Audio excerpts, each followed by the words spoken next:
Assalamualaikum warahmatullahi wabarakatuh. Honorable judges and audiences, first of all, I'd like to thank the Almighty God for the countless blessings. Prayers and greetings may always be bestowed on our noble Prophet Muhammad sallallahu alaihi wasallam and his followers. Okay, now I'm going to talk about today, but I don't think I need to go into detail about what happened today, because everyone can feel it. The arrival of this disaster made everything change.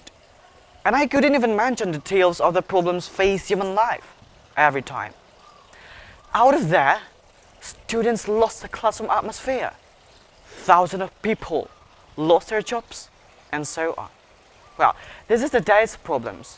However, life is not like a movie that we can skip whenever we find the parts we don't like.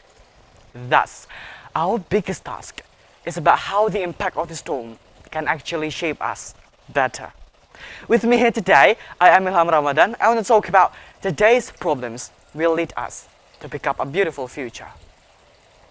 Ladies and gentlemen, basically, our anxiety, our depression, and all our feelings depend on how we interpret the problem. If we see it as a pressure, then in the end, it'll only become despair. On the other hand, if we see it as a challenge that we have to go through, it will be a potential to survive. Well, it's all about mindset actually. But how did today's problem lead us to a beautiful future? Our science won't answer that question, so let's take action through the states based on our perspective ways. First, dealing. We try to describe the current situation as a war. Then, this pandemic is a battlefield, so that to be able to strategize to win the battle, we have to master the battlefield. In other words, we have to know and deal the situation of this pandemic well. So, if the first one is done, then the next is encourage yourself for the potential and chance. In this case, potential and chance act as our war capital, as our weapons. So that in order to win, we have to find weapons in the form of self-potential and chance. But when we've got the weapon, how can we use it well? One way is to talk to a friend or a mentor who could share to you lots of lessons based on his experiences, so that you could get a guidance about what to do with your weapon.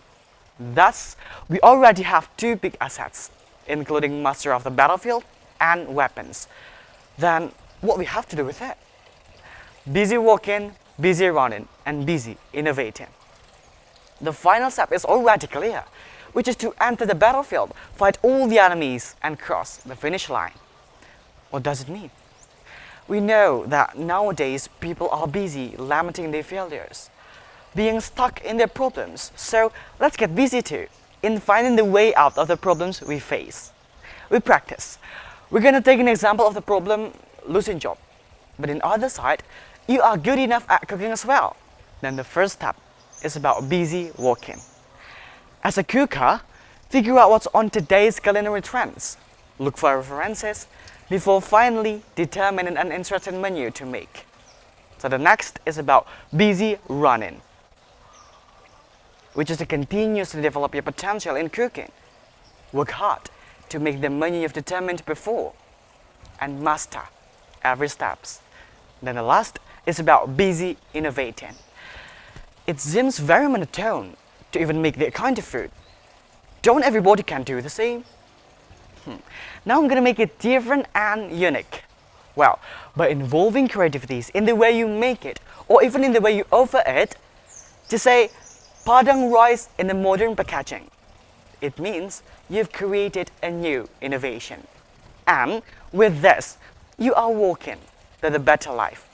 Finally, ladies and gentlemen, the wheel of life still keeps turning. Sometimes you're on the top, other times we are at the bottom. However, it's not about how can we stay on top, but how can we make all storyline of our life meaningful, valuable, and unforgettable. That's all from me. Wassalamualaikum warahmatullahi wabarakatuh.